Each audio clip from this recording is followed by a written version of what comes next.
कृष्णपृष्ठाय भूतले श्रीमते भक्तिवेदांत स्वामिन्निति नामिने नमस्ते सारस्वती देवे गौरवाणी प्रचारिणे निर्विशेष शून्यवादी पाश्चात्य देशतारिणे जय श्री कृष्ण चैतन्य प्रभु नित्यानंद श्री अद्वैत गदाधर श्रीवासादि गौर भक्तवृंद हरे कृष्णा कृष्ण कृष्णा हरे हरे हरे राम राम राम हरे हरे सर्वशास्त्राब्धि पीयूष सर्ववेदैक सत्फल सर्वसिद्धांत रत्नाट्य सर्वलोकैक तृप्रद सर्वभागवत प्राण श्रीमद्भागवत प्रभो कलिद्वान्तो हितादित्य श्रीकृष्ण परिवर्तितः प्रभाताय प्रेमवर्षक्षरायते सर्वदा सर्वसेव्याय श्रीकृष्णाय नमोऽस्तुते मदेकबन्धो मत्सङ्गिन् मद्गुरो मन्महादन मन्निष्ठारक मद्भाग्य मदानंद नमोस्तुते असाधु साधुतादायिन् अतिनीचोच्चतारक आणमुञ्च कदाचिन्मां प्रेम्य पङ्कयोस्फुर.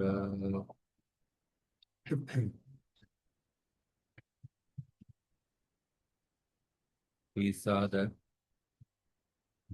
definition of Paramātmā. How Paramātmā is the knowable and he is the primary knower in all the fields. We primarily discussed about Gita 13.1 and 2. Idam shariram kaunteya kshetram yityabhidiyate etad yovetti tam prahu kshetrajña iti tadvidaha kshetrajñam chapimam viddhi sarva kshetreshu bharata kshetra kshetrajñayor jnanam yattat jnanam matam nama. And also we discuss other shlokas in the three shloki Veda. Uttama Purushastvanya Paramātmā ityudāhritah yo lokatrayamavishya vivartyavya ishvaraha. So now we'll continue the first anuccheda, the third part. Paramātmā is the primary Kṣetrajña in everyone.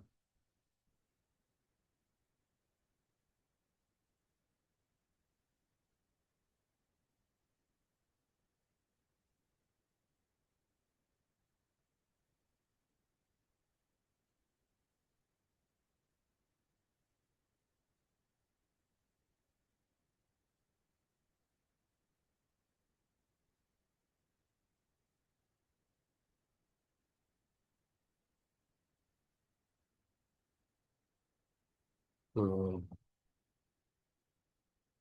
yeah, we'll start from here.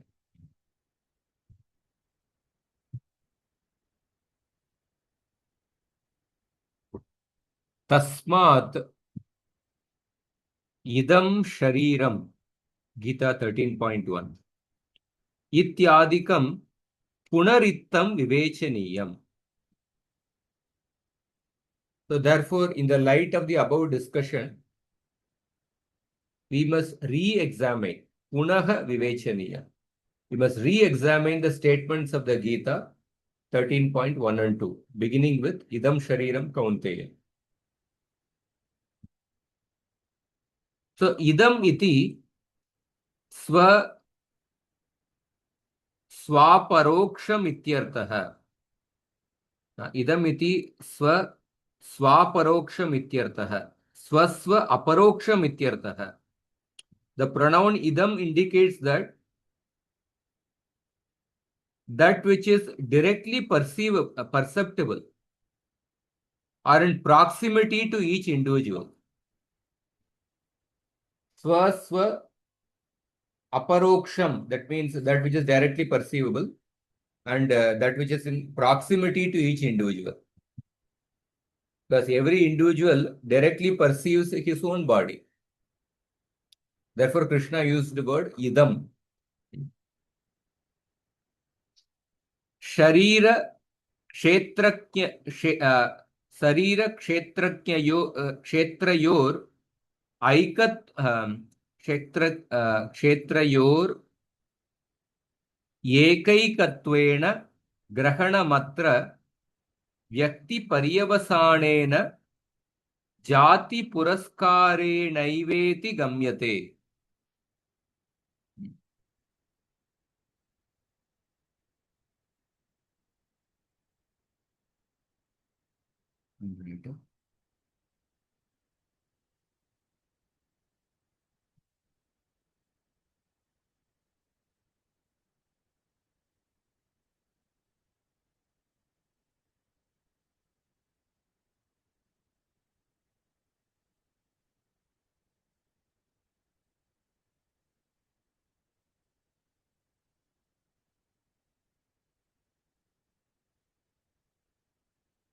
So Sharira Kṣetrajñayor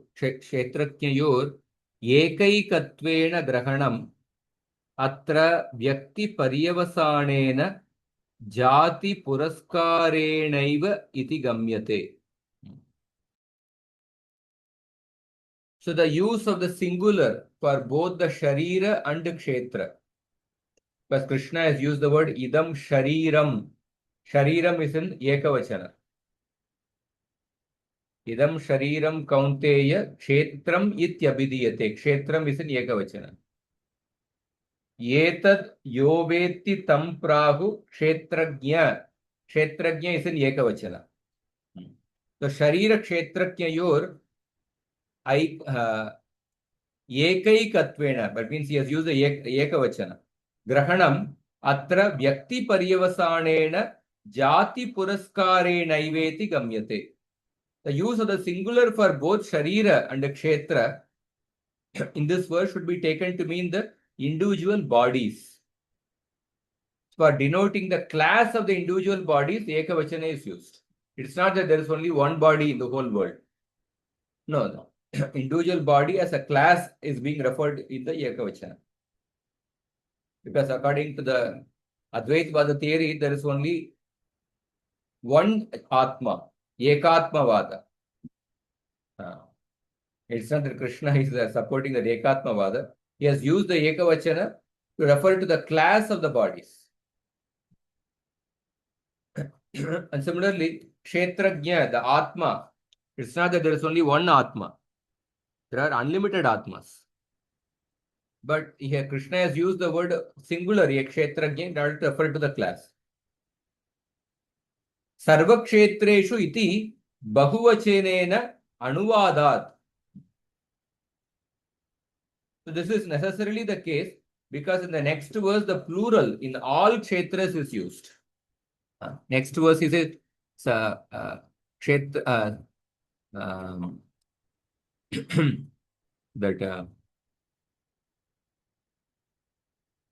Etad yoveti tam prahu kshetrajña iti tad vidah kshetrajñam chapimam vidhi sarva kshetreshu. There he has used the plural because Paramātmā is there in all the bodies. So etad yoveti.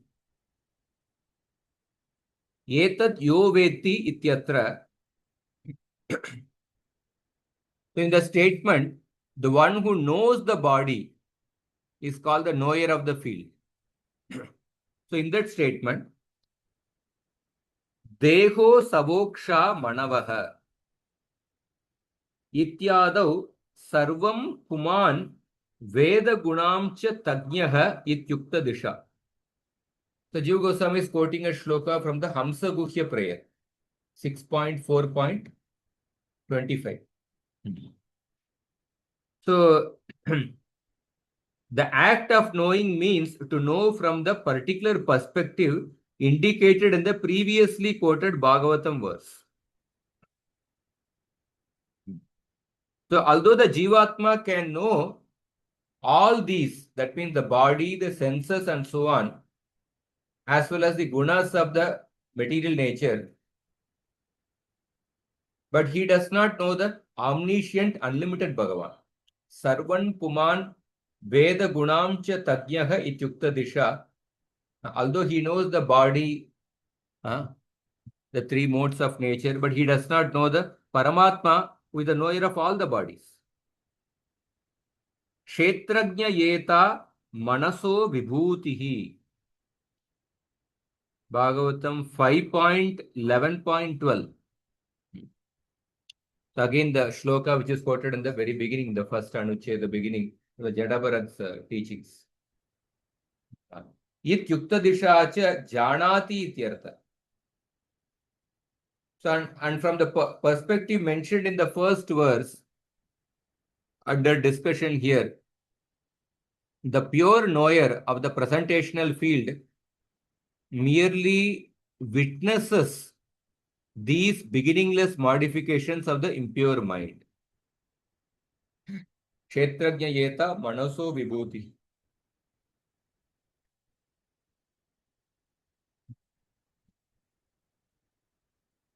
So what Jiva Goswami is trying to say is that Yetad yoveti tamprahu Kṣetrajña iti tadvida. One who is the knower of the body is a Kṣetrajña. So knowing the body means what? Knowing the body means knowing the body, senses and so on. It doesn't mean that he knows the Paramātmā. He knows basically the body. He knows the three gunas. That's what he knows. He doesn't know the Paramātmā. Or knowing the body also means, based on 5.11.12, he witnesses the beginningless modifications of the impure mind. That is what knower of the body means. It doesn't mean that the Atma knows the Paramātmā. And then further he says, Kṣetrajñam chapimam vidhi. Ityatra mam swayam bhagavantameva sarveshvapi samashti vyashti rupeshu kshetreshu natu purva kshetrajñavat nija nija kshetrayeva kshetrajñam cha vidhi iti. When Krishna says that know me also to be the Kṣetrajña, Paramātmā is also, I am also the Kṣetrajña, that should be understood as follows. Know me alone, the original complete person, to be the knower of all the fields, whatsoever, both individual and collective.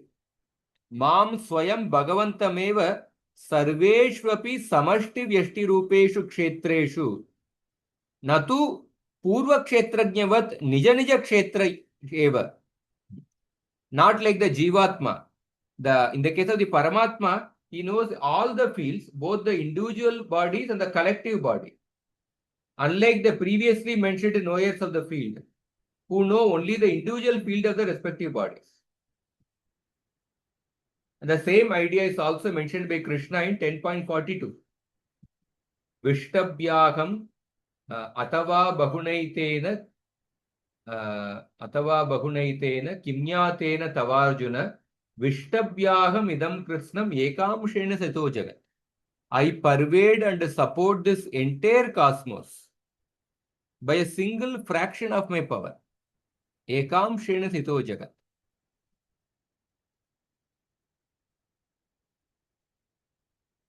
So then, further, Jiva Goswami says, so far he has explained that what does it mean that the Jivatma knows, Jivatma being a Kṣetrajña, what does it mean that Paramātmā is a Kṣetrajña? Then further he continues, Yatra gatyantaram nasti tatraiva lakshanamaya kashtam ashriyate. So one should resort to the secondary meaning only when there is no other alternative. Yatra gatyantaram nasti.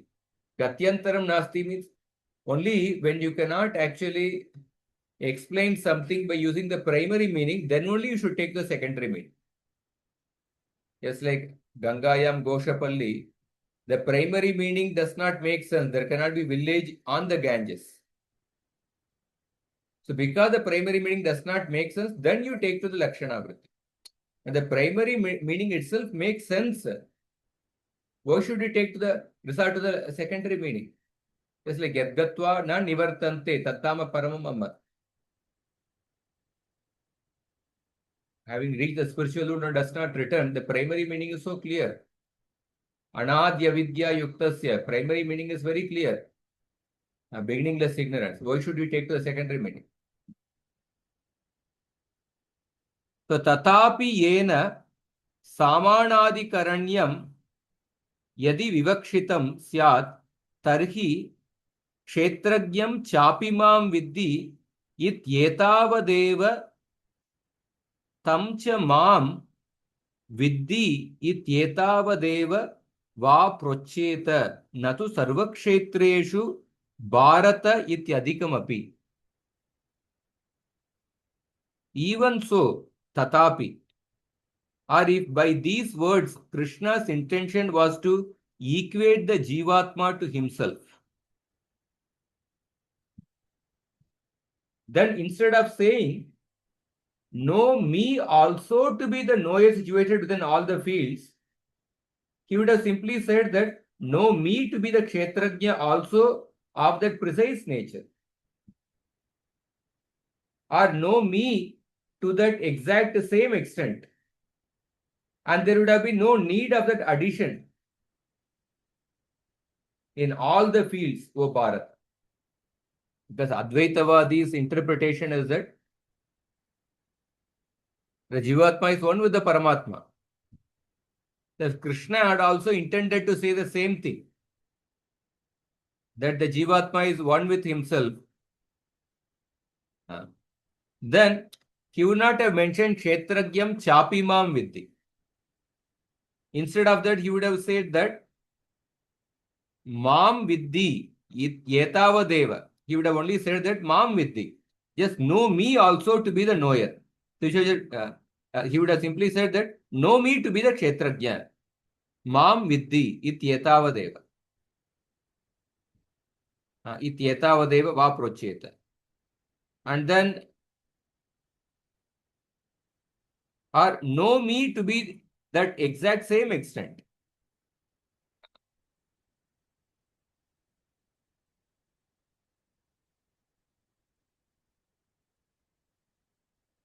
And he would not have used the word sarvakshetreshu. He would not have used the word in all the fields. So therefore, but then, kintu Kṣetrajña yeta manaso vibhutihi ityadivat Kṣetrajña dvayamapi vaktavyameva syat. But instead, Krishna considered it necessary to speak of two Kṣetrajñas, as in the two Bhagavatam shlokas. Where the two Bhagavatam shlokas, the very first Bhagavatam shlokas we saw, Jadabharat's instruction to Rahuguna, it spoke about two Kṣetrajñas. Both are not equal. So similarly, the Brahma Sutra also says that Tatacha Brahma Sutram Guham Pravishta Vatmanau Hi Tad Darshanat. Guham Pravishtau Atmanau Hi Tad Darshanat. The Brahma Sutra says that two Atmas have entered the cavity of the heart. Guham means a cavity. Pravishtau is in Dvivachana. Atmanau is in Dvivachana. Two Atmas have entered the cavity of the heart because it is so described in the scriptures. So Jiva Goswami is saying that there are two Atmas. One is Jivatma and another is Paramātmā. He has given Brahma Sutra as evidence. He has again given the evidence of the Bhagavatam 5.11.12. And then he said from the Krishna statement itself, if Krishna had meant the equality of Jivatma and Paramātmā, then he would not have used the word Kṣetrajñam chapimam viddhi. So Krishna would have used the word that Mam Vidhi, he would have only mentioned that much only. Mam Vidhi iti etavadeva va procheta. And he would not have used the word Sarva Kshetreshu.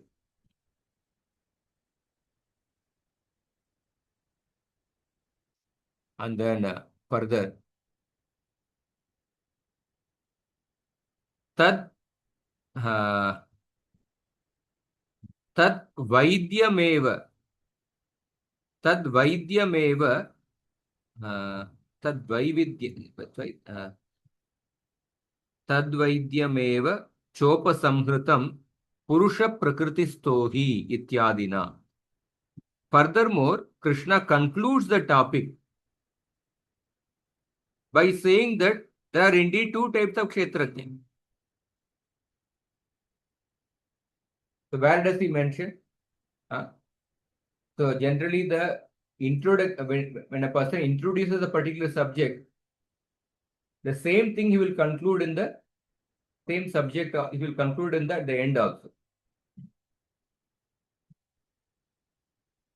So tasmad upakramartasyo upasamharadinatvad yesha eva artah samanjasaha yatoktam brahmasutra kridbihi asad vyapadeshan neti chen na dharmantarena vakyasheshat iti. Therefore, because the introductory meaning is dependent upon the conclusion, this alone is the appropriate understanding. So the same principle of the conclusion determining the proper understanding of an introductory statement applies in the following text of the Brahma Sutra. The Brahma Sutra is quoting that if it is to be argued that the effect does not exist in the cause because the Shruti speaks of the world's non-existence prior to creation, this is not so because concluding statements show that the word asat is used instead to denote a difference of characteristics and not absolute non-existence. So this point, what he's trying to say is that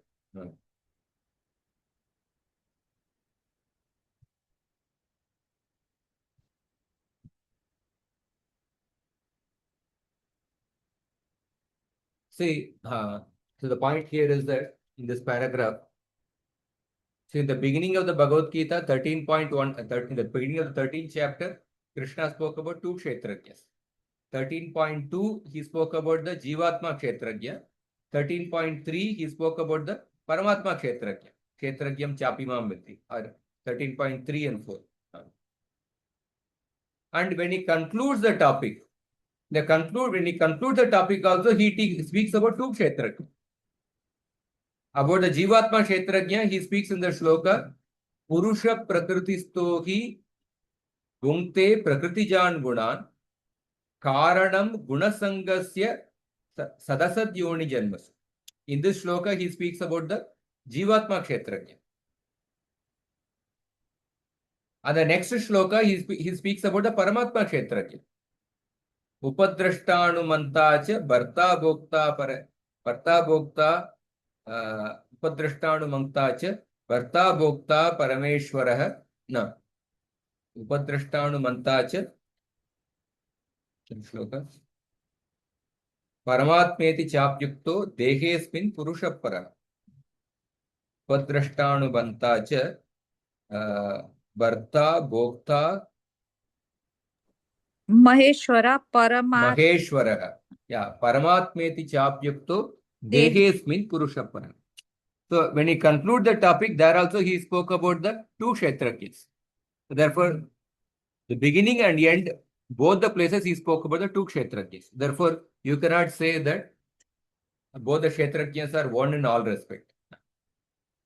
And then he is also quoting the Brahma Sutra. The same principle, that how the beginning matches with the conclusion.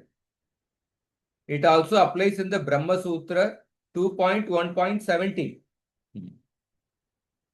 That asad vyapadeshan neti chen na dharmantarena vakyashesha. If it is to be argued that the effect does not exist in the cause,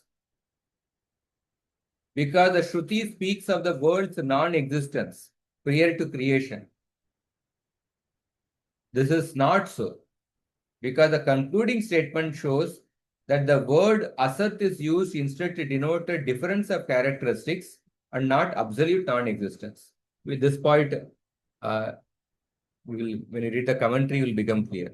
Because he is quoting the Brahma Sutra, it requires little more understanding. Because in the Brahma Sutra, in that particular section, the beginning of the topic and the end of the topic, they agree with the same. And then next point he says, Ata Kṣetrajñayor jnanam. Kṣetrajñayor jnanam ityatra yat kshetre jnanendriyagatam tenagatam cha jnanam darshayishyate. In the statement, knowledge of the field and the knower of the field. Kṣetrajñayor jnanam. The knowledge pertaining to the field, which will be shown either as acquired through the senses or as not so acquired, is understood as my knowledge alone. Yat kshetre jnanendriyagatam tenagatam cha jnanam darshayishyate. Is understood as my knowledge alone. Yacha Purva Kṣetrajñe Nija Kṣetrajñanam darshitam. Tattan mad jnanamshasya kshetreshu chaya rupatvat. Kṣetrajñeshu yat kinchid amshamshataya praveshan mamaiva jnanam matamiti. Tasmat saduktam mukyam kshetrajñatvam Paramātman eva iti. So in the statement, knowledge of the field and of the knower of the field, the knowledge pertaining to the field, which will be shown either as acquired through the senses or as not so acquired, is understood as my knowledge alone. Similarly, the knowledge present to the knower of the field, which was previously described as that related to me, which was previously described as that related to its corresponding individual body, is also understood as my knowledge alone. This is so in regard to the field, because it is my knowledge alone that pervades the fields as a shadow of a portion of my cognition. Again, it is so because it is my consciousness alone that pervades the knowers of the fields as individuated portions of my consciousness. Therefore, the statement that the primary Kṣetrajña is Paramātmā is confirmed. So what Jiva Goswami is trying to say is that the primary Kṣetrajña is Paramātmā. So how he is trying to say? He says, when Krishna says, Kṣetrajñayor jnanam, yattad jnanam matam mama. So Jiva Goswami said, the meaning of this is that the knowledge of the field and the knower of the field is nothing but my knowledge alone. Knowledge of the field and the knower of the field is nothing but my knowledge. In my view, knowledge of the field and the knower of the field is understood to be knowledge of me only. Mama jnanam matam. So he is trying to say that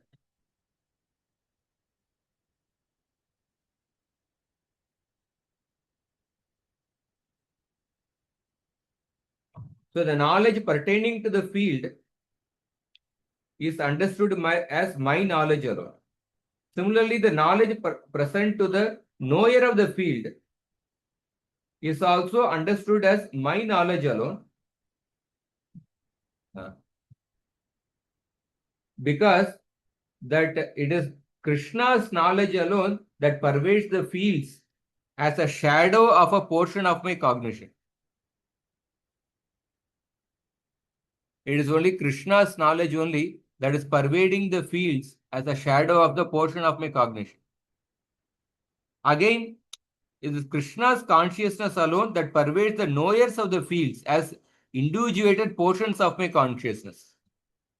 So the Kshetra and the Kṣetrajña, Krishna's knowledge only pervades.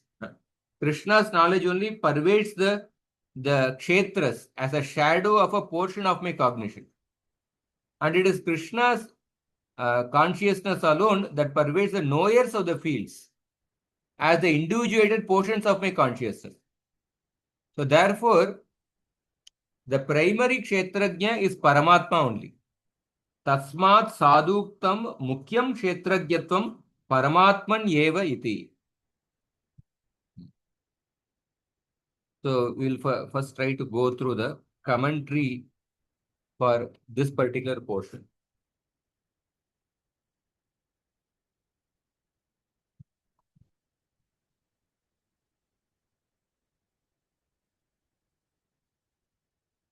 So after demonstrating that there are two Kshetrajñas, the Jivatma and Paramātmā, and that Paramātmā is the supreme witness, Jiva Goswami returns to the same Gita verses to remove any further doubts about this topic. So the Jiva Goswami's main objection is to the Vivartavada theory. The Vivartavada theory denies the ontological existence of the individual self. Because in the liberated state, the Jivatma becomes one with the formless Brahman. It denies the existence of the individual Atma in the liberated state. But individuality is essential for Bhakti Yoga, in which a Jiva is understood as an eternally distinct conscious entity, but not independent of Bhagavan.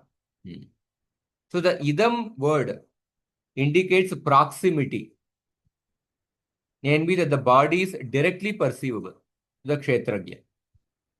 Although the words Sharira, Kshetra and Kshetrajña are all used in the Ekavachan, singular, it does not mean that there is only one Sharira or one Kshetrajña in the sense of Advaitavada monistic sense.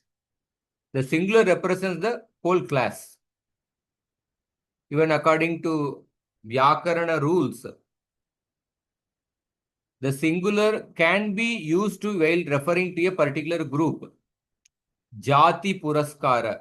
In Harinamamrita, he is quoting a Harinamamrita Vyakarana Sutra that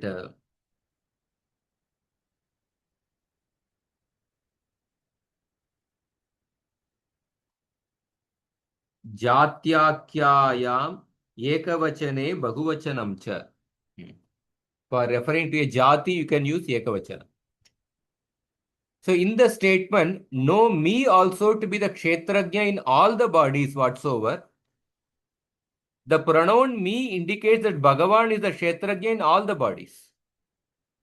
Whereas the individual says the knower of only one body. That's the difference between the two knowers. Therefore, it is not proper to consider that the two knowers of the field to consider these two Purushas as one by use of the principle Bhagatyaga Lakshana, which we discussed in the previous part of the Anuccheda. discarding one part of a statement to obtain the correct meaning. So that kind of a secondary meaning, by using Bhagatyaga Lakshana, we can take only when the primary meaning does not make sense. But that is not the case here. The primary meaning definitely makes sense.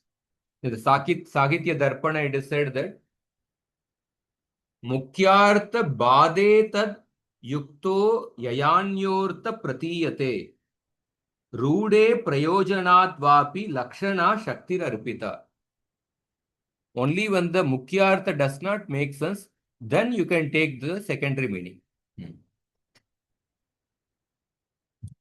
So in the Bhagavad Gita, there is no need to take the word Kṣetrajña to mean the same knower of the field spoken of in the previous verse. Thus, interpreting the single Kṣetrajña to mean the qualityless Brahman. In the Bhagavad Gita 13.2, there is no need to take the word Kṣetrajña. Etad yoveti tamprahu Kṣetrajña iti tad vidah. To mean the same knower of the field spoken of in the previous verse. Thus, interpreting the single Kṣetrajña to mean the qualityless Brahman. If this were the Krishna's intention, he would have spoken only the first half of the first line. That instead of saying Kṣetrajñam chapimam viddhi, he would have just said that know the Kṣetrajña to be me alone. And there have been no need to add that in all the Kshetras.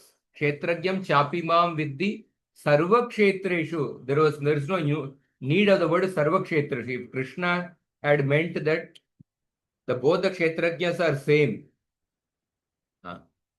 then Krishna would not have used the word sarva Kshetreshu.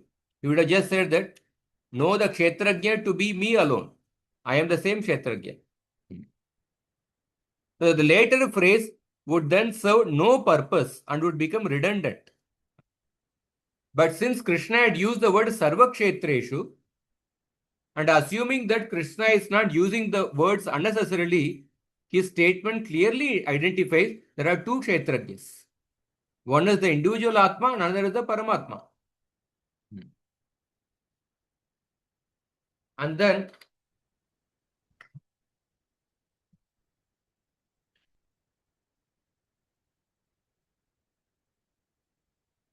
the concluding section, that is Purusha Prakritistohi and then Upadrashta Anumanta. Again, Krishna speaks of the two Purushas as distinct. So because an introductory statement must be confirmed by the conclusion, the words at the beginning of the chapter must again be seen in that light and as referring to two Kshetrajñas. The principle of an introductory statement being dependent on the conclusion, Upakrama and Upasamhara, is also used in the Brahma Sutra, to which Jiva Goswami refers. So he is giving the explanation of the Brahma Sutra. The 2.1.17, if it be argued that the effect does not exist in the cause, because the Shruti speaks of the world's non-existence prior to creation. This is not so because the concluding statements show that the word asat is used instead to denote a difference of characteristics and not absolute non-existence. So this sutra presents an argument based on different statements in the Upanishads that seem to imply that the creation arose out of non-existence. That creation arose out of asat. So in the beginning, all this was unmanifested alone. The word asat literally means non-existence. But such a meaning would be inappropriate because later both these Upanishads say that from this asat arose sat or existence. So therefore, this is absurd because existence cannot arise from non-existence. If that were the case, the cause-effect relation would become meaningless. How can existence arise from non-existence? That means anything could arise from anything or from nothing at all. So the Taittiriya Upanishad further says in the same mantra that unmanifested Brahman created itself by itself. Tad Atmanam Swayam Akuruta. This is the concluding statement. So adopting the principle, the introduction must be understood with reference to the conclusion. Asat cannot be taken to mean non-existence. Since Asat is referred to in the later statement by the pronoun Tat. Tad Atmanam Swayam Akuruta.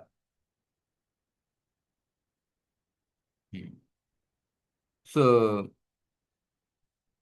Asat is referred to in the later statement by the pronoun Tat, which created itself by itself.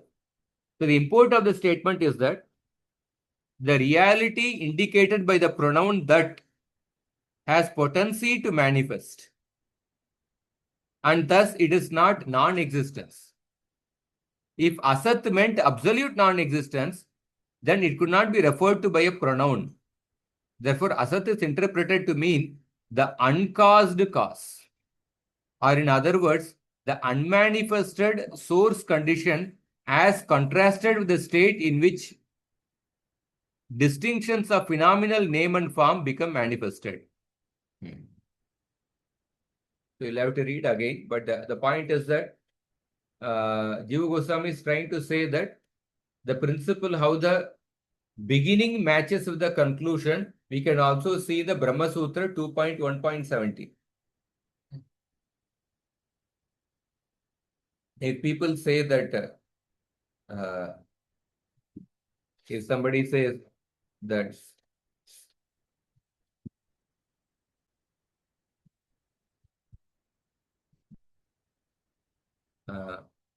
the effect does not exist in the cause because the Shruti speaks of the world's non-existence prior to creation. That is not so, because the concluding statement shows the word asat is used in instead to denote a difference of characteristics and not absolute non-existence. So he is trying to explain that. So additionally, if it be said that the effect does not exist in the cause after dissolution,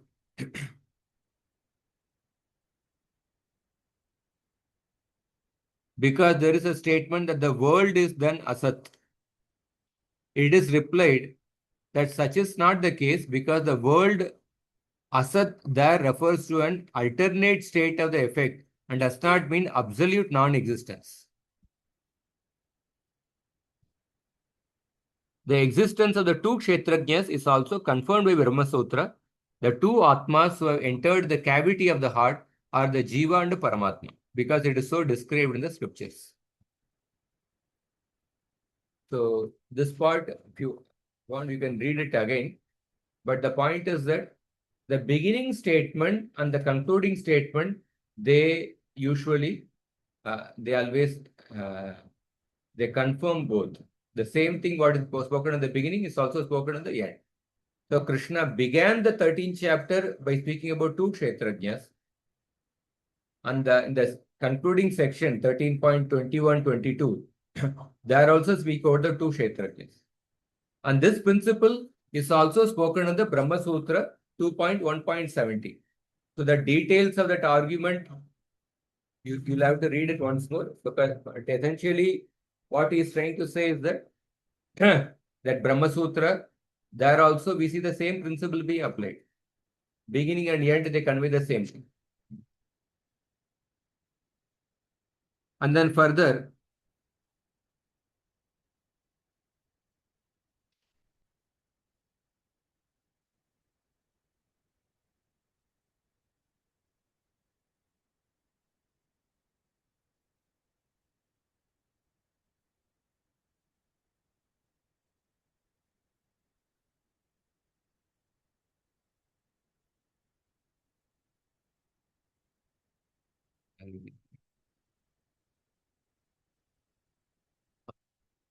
yeah, furthermore,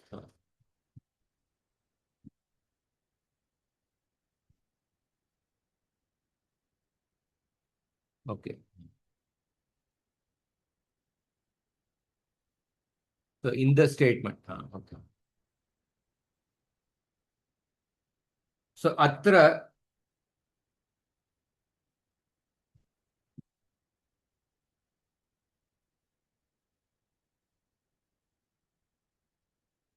Yeah, this point we discussed.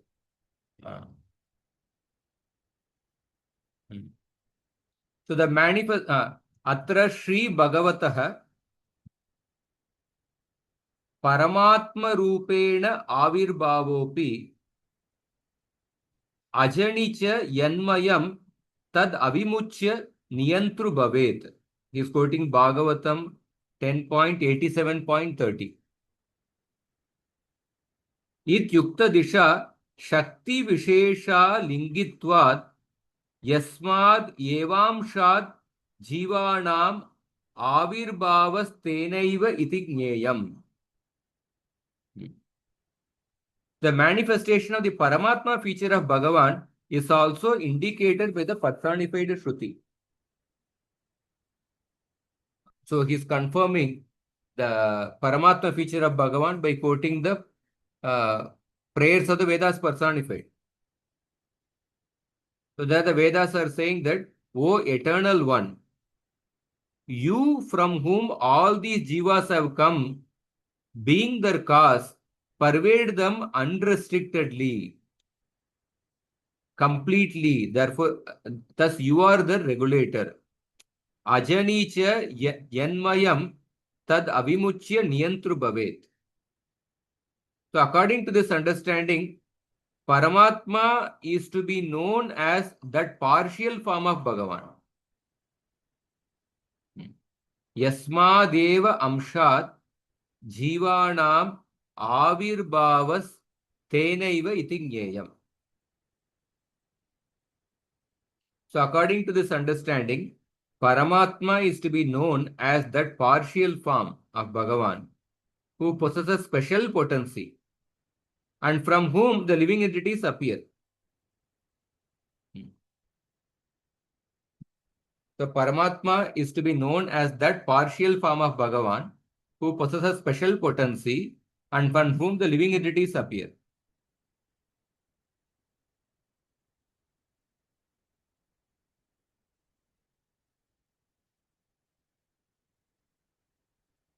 One minute.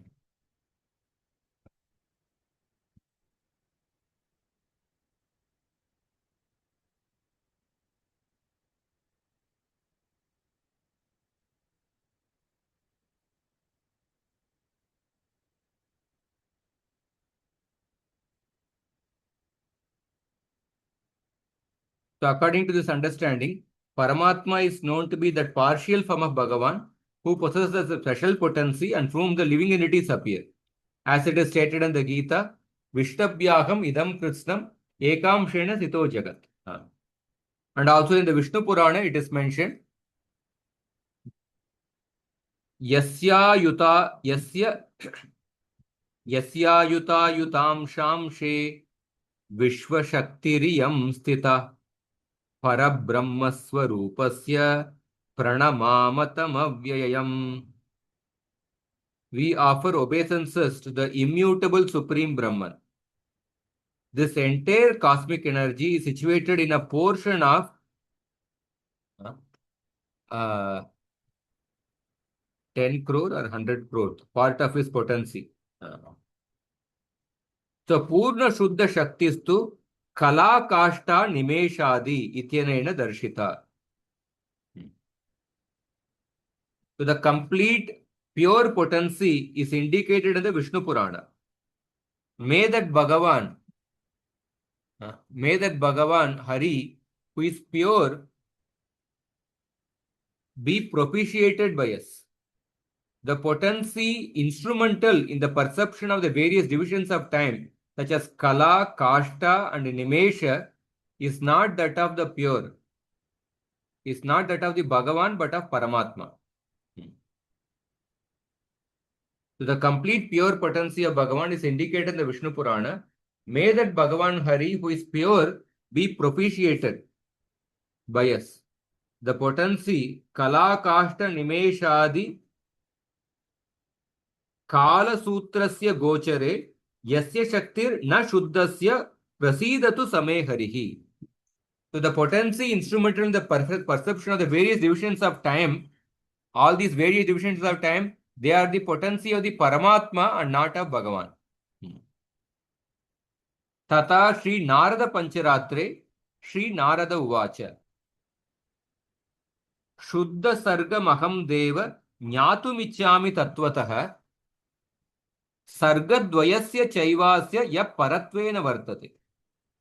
O Deva, I wish to know in truth of the pure creation, and of the two types of creation, and of the one who exists beyond these two types of creation.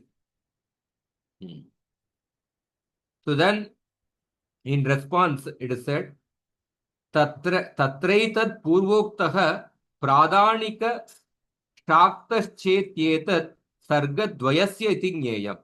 The two types of creation are those of Pradhana, the unmanifest primordial nature, and of Shakti, the extrinsic potency of Maya, which were described prior to this verse. So then he's quoting Bhagavan's reply. The Narada Pancharatra, in response to Narada's question about the two types of creation and the one who exists beyond these two types of creation.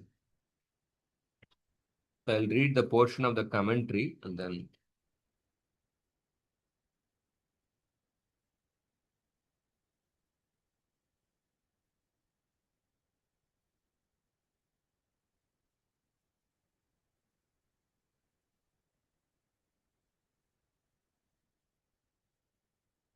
So we read till the.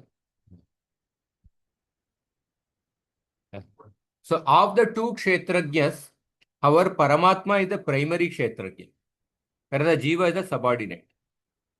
The reason for this is that the Jivatma has but limited knowledge of just one Kshetra and is devoid of the immediate knowledge of the other Kṣetrajñas. Whereas Paramātmā has complete knowledge of all the Kshetras and Kṣetrajñas. Moreover, a Jivatma is not independent of Paramātmā in its knowing capacity. It is dependent upon the Paramātmā for its existence and powers. Thus, independently, it cannot be called a Kṣetrajña. Therefore, sage Vaishampayana therefore concludes that only Hari is the Kṣetrajña. So, Mahabharata Shanti Parva, in the 70th Mahabharata Shanti Parva, Vaishampayana says that Harireva hi Kṣetrajño nirmamo nishkalastata. So, although the Jivatma is a Kṣetrajña, but the Jivatma is dependent upon Bhagavan. So, therefore, in one sense, Hari is the only Kṣetrajña. Hari is the only Kṣetrajña. And the Jivatma is independent of Paramātmā, is not independent of Paramātmā in its knowing capacity. And this Paramātmā is a partial manifestation of Bhagavan as stated by Krishna in the Gita. And the Jivatmas are integrated parts of the energy of Paramātmā, who is the possessor of the Jivas that make up the Bhagavan's intermediary potency. So we will also discuss this in the Jiva Tattva. Jivatma is a Amsha of the Paramātmā, is a partial or integrated parts of the energy of Paramātmā. So being the whole of which the Jivas are but parts, Paramātmā is the controller and they are the controlled. This is a very significant point to be noted and a unique observation on the part of Sri Jiva Goswami. General opinion is that the Jivatma is part of Sri Krishna. As he himself states in the Gita, Mamai Vamsho Jiva Loke. But Jiva Goswami makes it clear that the Jivatma is within the direct jurisdiction of the Paramātmā and not that of Bhagavan. General understanding is that Jivatma is the part of Sri Krishna, but Jiva Goswami makes it clear that the Jivatma is within the direct jurisdiction of the Paramātmā And that Paramatma is, of course, the Amsha of Bhagavan. So from that point of view, Jivatma is the Amsha of Bhagavan, but the Jivatma is under the direct jurisdiction of the Paramatma and not that of Bhagavan. And this is confirmed with the prayers of the Vedas personified, cited in the text. And this understanding also accords with the principle that the conditioning of the Jiva is beginningless and that the Jiva did not fall into material creation from Vaikuntha. So, it is only when a conditional living being surrenders to Bhagavan that he comes directly under the jurisdiction of the Bhagavan. But the Jivatma was ever there in the Vaikuntha. So therefore, in the following statement, Krishna describes the nature of his dealings both as Paramatma in relation to the non-devoted and as Bhagavan in relation to the devotees. So Krishna says that Samoham Sarvabhuteshu Namedveshyosti na priya. So this statement is Paramatma's dealing with the non-devoted. And the next statement, Ye bhajanti tumam maktya mayite teshu chapyaha. This refers to Bhagavan's dealing with the devotees. So, Paramatma, the Jivatma is an integrated part of the Paramatma. And because Paramatma is an Amsha of Bhagavan, in that sense, the Jivatma is also naturally part of Bhagavan. But the Jivatma is under the direct jurisdiction of the Paramatma. So, Jivatma is the direct jurisdiction of the Paramatma. Jivatma is not the direct jurisdiction of the Bhagavan. So, and the Paramatma is Amsha of Bhagavan.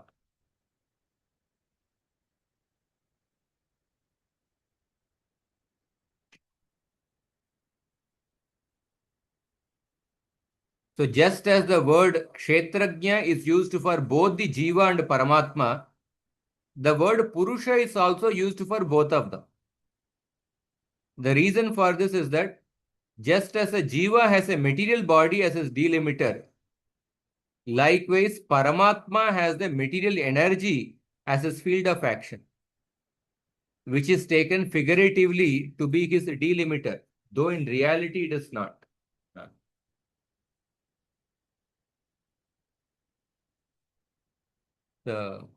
Just as a Jiva has a material body as a delimiter, Paramatma has a material energy as its field of action, which is taken figuratively to be his delimiter, though in reality it is not.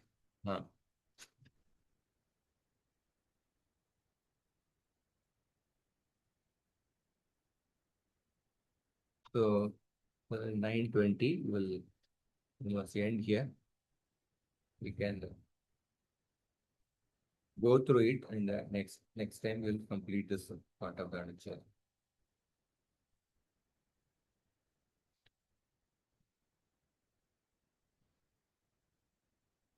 If you have any questions, we'll see. With just one paragraph, I'll conclude.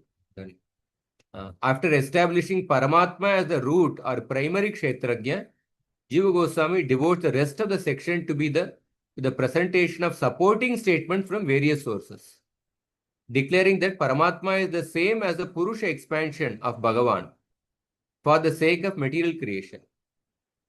He also mentions that Paramatma has different forms, such as Pradyumna and Sankarshan. Vishnu is also one of the names of Paramatma.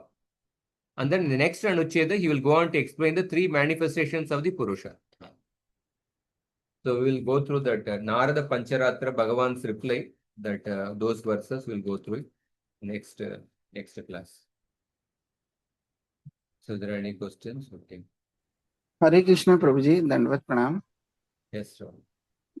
Prabhuji, just one small question that now Jiva Atma is under the jurisdiction of Paramatma. So in Bhagavad Gita 18.61, when the Lord says that Ishvara Sarva Bhutanam Yantra Dudhani Mayaya, means he is directing the wanderings of all living entities.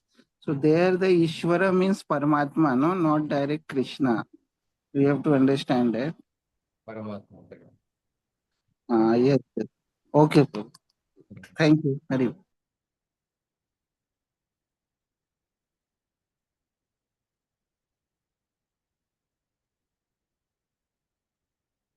When a person becomes a living entity, becomes a devotee, he comes under the jurisdiction of the Bhagavan. But The when the same living entity is not question. devoted, then he is under the jurisdiction of the Paramatma. Yes, So yes. that, Now clear, Prabhu. Hari Bol. Hari.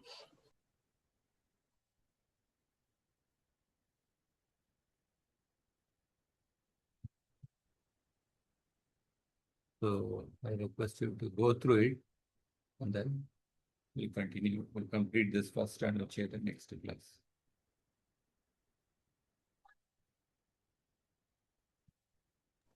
Prabhuji, you'll send the recording by tomorrow. I will send. Thank you. Yeah, thank you, Prabhuji. Hare Krishna.